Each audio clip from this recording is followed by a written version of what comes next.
I mean, it's the same story, except this time it was a different result. And we talked about it last week that you can't sustain playing this way and expecting positive results. And there are a number of things that went wrong that we can point to that we've seen. The penalties again, huge problem. The turnovers, big problem. Some really boneheaded mistakes that were made. The drops again. But at the end of the day, the bottom line with this team now, 8 games into the season, as they're 4-4 on the year, is they can't score. They cannot score touchdowns. 8 games into the season, this team has 8 offensive touchdowns, and one of them, by the way, was given to them for free intentionally by the Eagles. So there were really 7 offensive touchdowns earned in 8 games. It's almost unfathomable in this day and age, the way that offense is played, that the Jets could be this poor offensively. Well, recipe for disaster is giving up a touchdown on special teams and turning the football over. And the Jets did both multiple times. You talk about 3 turnovers. But the reality of it is, and I said it before, we went out there, so anybody want to rewind this beautiful Bing footage, I said Billy Turner is not a good football player. And I said you have Khalil Mack and Joey Bosa, and everybody went over there and ate. And that's the crux of it, right? And Alan Lazard can't catch the football. And, you know, it's evident that they knew that because they went out and they tried to make a trade for Devontae Adams, and they tried to go out and go get Mike Evans. And until they get somebody opposite of Garrett Wilson that I feel has, like, you know how James Brown is the hardest working man in show business? I feel like this dude has to work so hard to get an opportunity to catch a football. I don't know what he ended up with today, but everything looks like a struggle, a grind. Nothing comes easy because he has to beat double coverage, press coverage, guys leaning to his side because it's nobody on the other side other than Breece Hall or other than Garrett Wilson that contributes to this offense, that or it comes to the party, shows fight, separation, makes plays for their quarterback, and then the right tackle is going to be an issue. I don't know what's the status of Dwayne Brown, but I said before, I'd much rather go with X, and I'd much rather put Tippmann and put Max Mitchell out there.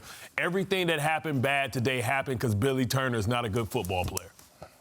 I think when you look at it, I think back to last week, right, where we were a little lukewarm at best after the Giants win. And I think the, topic was sustainability. And with the Jets, the whole point was what's going to happen when they're not perfect on special teams, when the defense isn't perfect. And the defense was pretty close today, by the way. They did their part. Special teams, they give up a punt return touchdown, and then everything else falls apart. That's the point. And I look at the Jets offense right now. If they can't get anything going against this, right, these are notes I had for pregame that I didn't even say on the show. The Chargers pass defense, 104.5 passer rating allowed coming into this game. That's the worst in football. The worst in football. They second worst in EPA per play, explosiveness, right? They were letting everyone feast on them, the secondary. The Jets offense looked like they were going up against the Bears or the 85 Ravens, right? Yeah. The 85 Ravens. Yes, Right. the 85 Bears, the 2000 Ravens, on and on it goes. What do the Jets need to see right now to not understand? Like, this isn't going to get easier. And people look at it and go, they got the Raiders next week. That's not easier than what they were facing tonight. You think Max Crosby ain't saying, oh my God, right? I might win Defensive Player of the Year next week.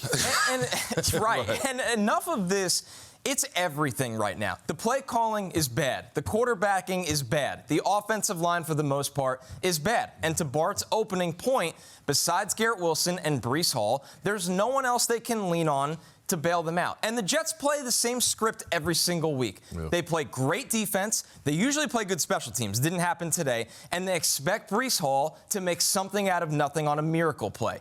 That couldn't happen this week, and they got blown out. They got blown out. And I look at this team, and, if they go into half, and you hear it on the broadcast, well, this is probably the time of the game where you got to get the backup loose and see if you can get a spark. They don't have that on this roster. Josh Dobbs just went for a 6th-round pick. Apparently, Jacoby Brissett was out there for a day 3 pick. The Jets punted on the offseason on getting a backup quarterback. After the summer, they punted on that again. After Aaron Rodgers got hurt, they punted on it again. They get to the trade deadline where there are names gift-wrapped for you. They punted on it again. I don't understand what the Jets see with this offense that the rest of the world doesn't. And I love Robert Saleh. I give him a lot of credit. But the press conferences of saying we're getting close and when it happens it's going to be beautiful, we're not dummies anymore. We're not dummies anymore. What else did you need to see that the rest of the world watched tonight? It's awful.